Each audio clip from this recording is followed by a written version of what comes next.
Hi, and welcome back to Steven's Studio episode number 8. In today's episode, I'd like to talk about elbow height.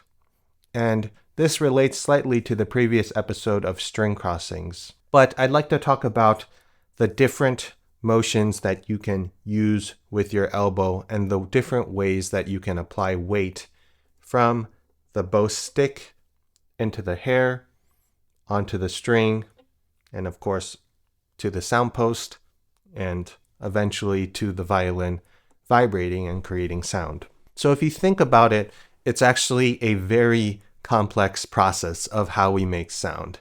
And there's so many variables. Of course, everything starts from the violin, the string, and the bow hair contact. And that's generally what we must focus on when we're dealing with these technical issues. Not only do you need to know what happens with the actual bow hair in terms of the physics of the bow hair contacting the string, the bow being arched, the hair being soft, the string being somewhat hard surface and steel, but it's also bendable, as you can see. And then, of course, the string vibrates actually horizontally, not vertically. And how this relates to all of our bodily motions. Not only left hand of how our fingers come down, how we have to angle our arm this way so that our fingers are in an optimal position, but also in particular with the right arm. This is where so many of the problems of violin playing lie. This is where I struggled so long with playing the violin because I was trying to figure out how this right arm mechanism really works.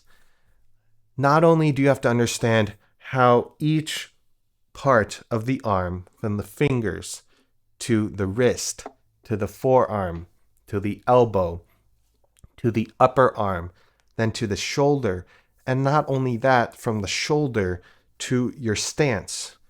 And then it all starts from your feet, actually. I'm sitting down, but when I sit, I generally want to have an upright posture where I feel that there's strength and I'm having buoyancy from my feet so that that translates into my upper body. These are all things that you must think about when you play the instrument. For a while, I actually played with my shoulders this way. And what I wanted to create was this sort of open posture, kind of like high fits. My teacher, Ty Murray, actually advised me against this because when you're doing this, you lose your center of gravity, which is in front of you. And so generally when playing the violin, I always teach that you should have the violin more or less in front of you and that everything should be done here because here you really have a lot of control.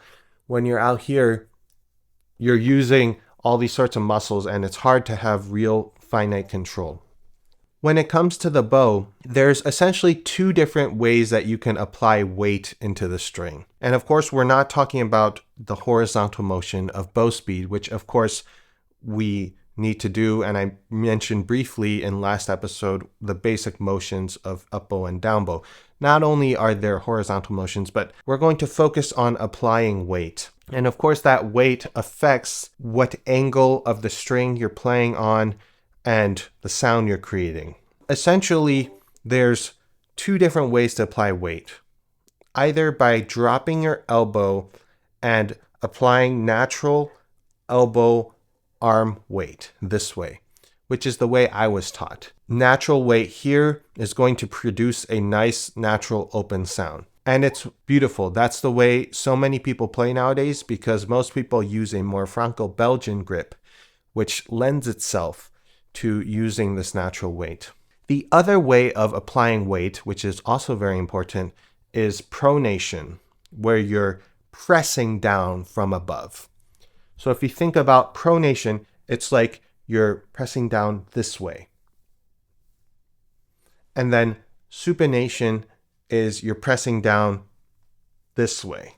You're using this rotation and this weight of your elbow to press something down. Imagine pressing down an object, and I can press it either this way or I can press it this way. Just by seeing that, you'll notice that pressing down by pronating, you actually get more weight. Actually, surprisingly. Despite many teachers teaching that you must get the arm weight from here, you actually get more weight by pressing down this way. But what that also leads to is more tension because you're using your upper arm, and this creates tension. This creates a fist, and when we have too much tension when we play the violin, you don't get a good sound. So that's why teachers often recommend coming down with your elbow and allowing the natural weight to sink into the string, which I absolutely agree with, but I think it's a little bit misleading when there are so many complex bow strokes and things you must do on the violin that you actually do need a little bit of tension in order to create the sound. I'm not saying that teachers don't talk about this, but do they really talk about the difference between when you need to pronate and you need to get a little bit more sound this way versus when you don't actually need to and you can have enough sound by just relaxing? So the general sound when you play the violin of a nice open sound, I'm of course applying some pronation here, but I'm just allowing the bow to naturally sing and natural weight. And that's perfectly good. And for a lot of violin bows, if the bow stick is heavier, especially if you're sort of a bigger guy and you have a lot of natural weight, you can basically be fine just allowing the bow stick to kind of do the work itself and just having, of course, a nice balanced bow grip where you can supinate and then you can pronate. And if you want to apply pressure, then naturally there's enough pressure there. With my bow, I play on a Pierre Simon, and of course it's a wonderful bow, but it's a lighter bow. It's very well balanced, but it lacks power and weight, actually. And I came from a Jean-Jacques Mallant bow that was very heavy, and it really didn't lack power at all. And I came from this way of playing of always being low. And so when I got this bow, I, for many times, wanted to actually go to a Russian bow grip or felt that I lacked impact or articulation. And it's because this bow is very fluid, it's very supple, it can do anything you want, but if you want to apply weight, you actually need to use more manual pronation, and it actually takes more effort. Transitioning to learning how to use this bow, it was a big transition because I didn't think about how you also must learn how to apply weight this way. Because for so long, I was getting by because of my bow just by using natural weight. So even though it's a complication, it's harder to apply weight by pronating, and it takes more effort to change the way that you're using your elbow. In the long run, I think it provides more color because I'm not only able to get natural weight, sort of the natural way. If I want to apply more pressure and play even louder, i.e. for a solo concerto where you need that piercing quality, then I know now that I must apply a little bit of force. Bow technique is really a balance between all these different forces. And of course, we can spend a whole episode on bow grip. But with bow grip, I use a Franco Belgian grip. So you basically have the thumb as the sort of anchor with the middle finger. You form this ring, and then the index finger controls the pronation, and then the pinky controls the supination. So you have this perfectly balanced weight here. And so you can perfectly apply more weight when you want to by pronating, or you can supinate. And of course, when you go to the frog, you must supinate, and when you go to the tip, you must pronate in order to counteract for the differences in weight. I just like to take Saens' Havanaise, because I've been working on that, as an example of different ways that you can apply the bow pressure. So in the opening, I basically just use a natural arm weight coming down.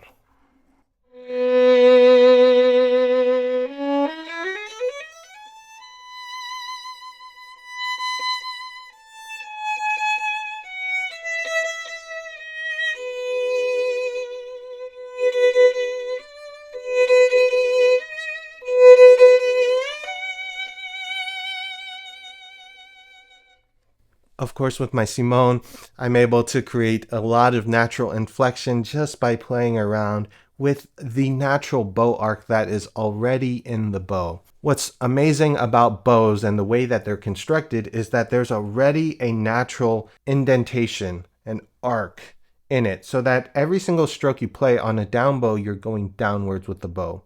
And then up bow, you're also going down and creating an arc. So just by playing around with that natural arc, I'm able to create inflection already. In a lyrical passage like that, where it's not too loud, I don't need to actually create much extra weight with my arm. I can just relax nicely. And if anything, I can create just a little bit more weight in my hand if I want to.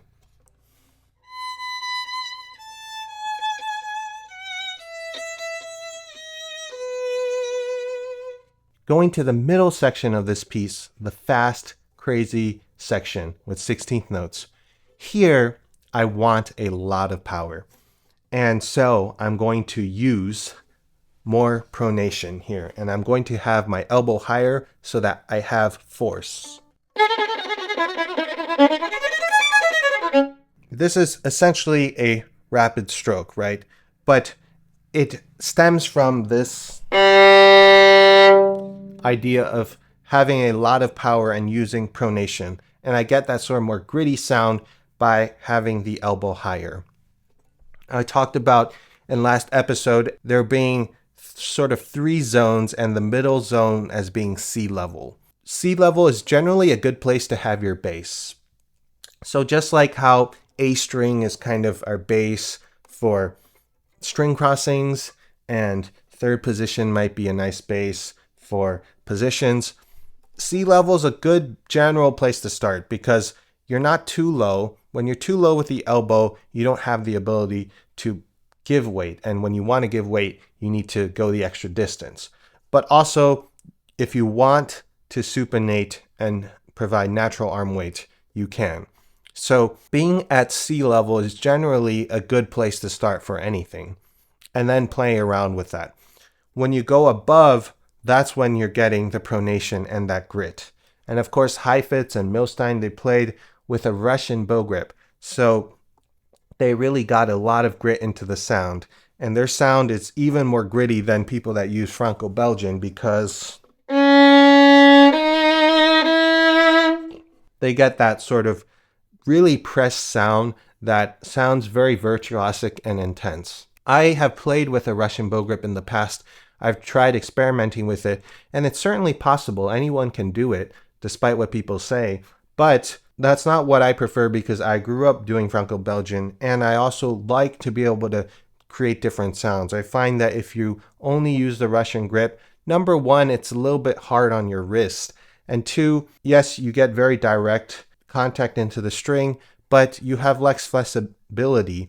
And also, I like the sound that the Franco-Belgian grip creates because I find that it's a more balanced sound. It's a little bit more nuanced, I find. Whereas someone like Heifetz, he wanted just pure raw intensity, and that really characterized his play style. But other players such as David Oistrakh, who didn't use as intensive a Russian grip, they were able to draw out more sort of nuance in the sound. I find that there's a little bit higher overtones, and it's not so... There I used a Russian grip, and you could hear that it sort of squashed the upper tones a little bit in favor for that gritty, that meaty sound. And I think that that sound is wonderful on occasion. And the wonderful thing is you can use that sound if you want. Leonidas Kavakos is an example of a violinist where he actually plays with more of a Russian grip, but he's actually experimenting with Franco-Belgian grip, and he's able to do different grips whenever he wants to.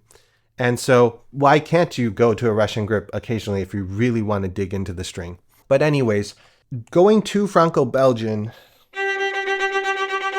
and being below C level, well, it's possible to be there and still do spiccato strokes that require directness, but you lose the ability to really press into the string, and you really lose power and actually control. having the elbow a little bit higher gives you that control for fast strokes that you generally want. During those medium off the string strokes, like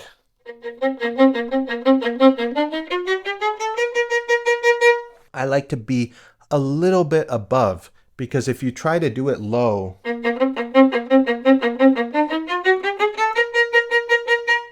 you're just kind of flabbing there, right? You're just allowing the bow to naturally bounce.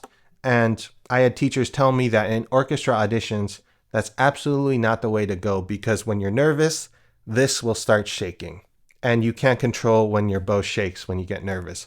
So the key to off the string strokes for orchestra auditions is you must actually control it with your elbow being high, because this we can control. Under pressure, when we have a bit of tightness and firmness, we can control this motion. If you watch someone like Augustin Hadelich, he has an amazing control of his bow arm because he's generally a little bit higher up, and it's just very calculated and precise. I think that while having a higher elbow is great, I think sometimes it's nice to sink in a little bit more. But the point is that you have a lot of control up here. And so you don't leave anything up to chance. You get a little bit more bite in the beginning, and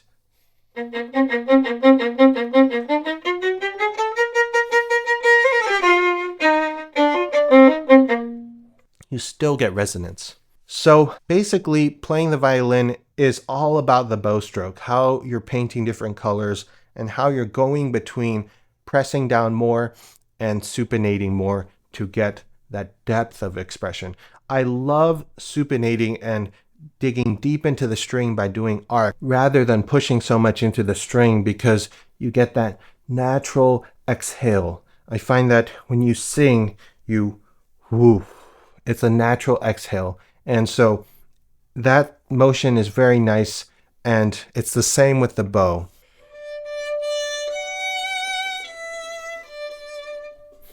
That exhaling motion of the bow. There I was a little bit up high. I could have let loose a little bit more.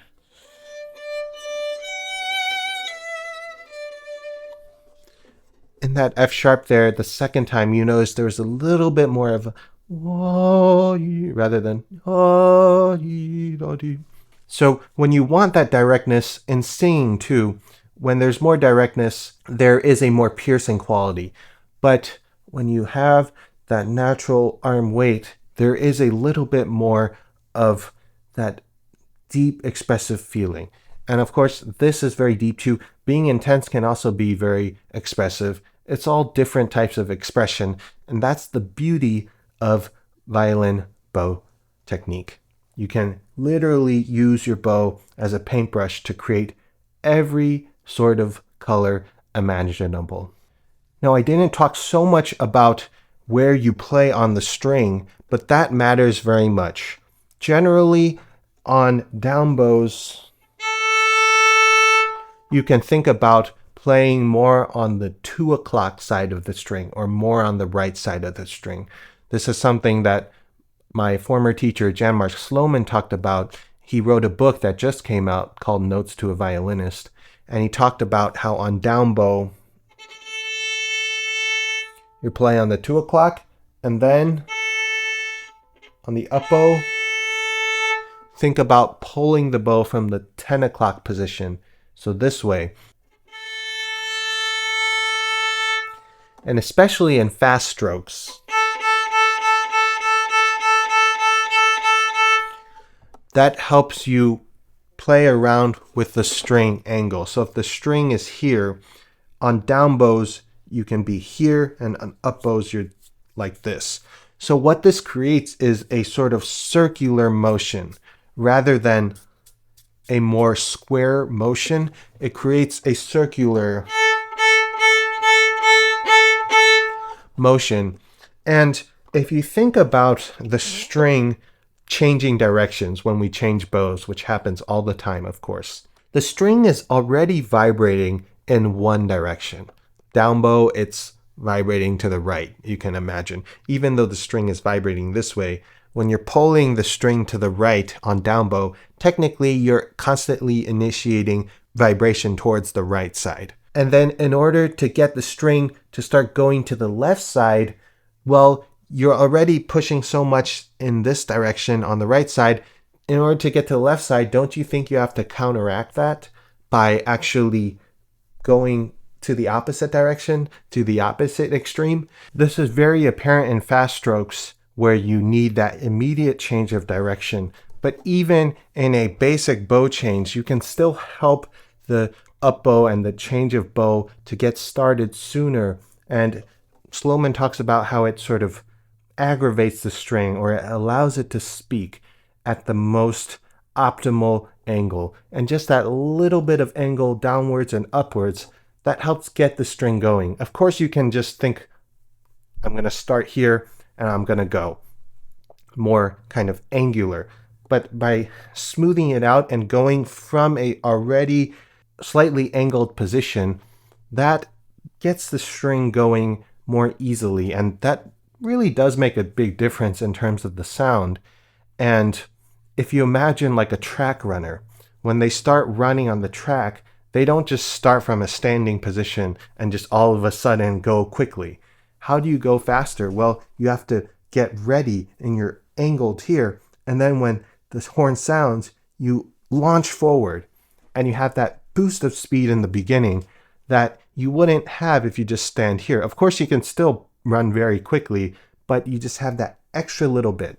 And so that's very important for just understanding the general angle of where your bow is contacting. On the down bow, you're going to be a little bit more on the right side of the string, and then on the up bow, you're going to be a little bit more on the left side of the string. The most obvious case where you can go to extremes on which side of the string you're playing on is on the G string, where Heifetz actually did it very often. He played very much on the left side of the string. And when you play on the left side of the string, you get a very angular sound, and you get a more piercing and direct sound and more focused overtones, and it's louder because it's so piercing. I'm really almost hitting the left bout because I'm so much playing on the left side of the string. This goes for the A string or the D string too. Of course, the D string's the weakest string, but the A string as well. E string as well.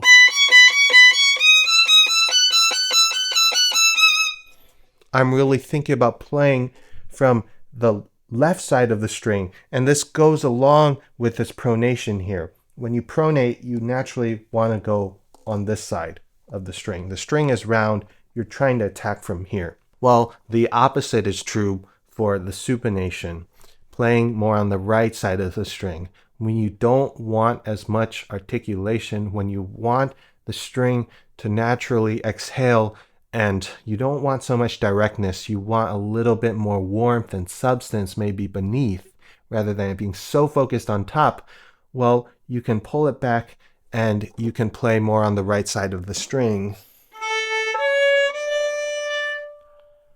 And it's really less direct, and you really can draw out a more supple sound.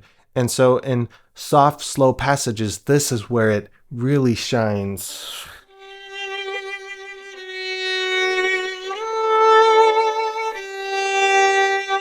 Of course, on the down bow, naturally, you play more on the right side of the string like we talked about, but even on the up bow there,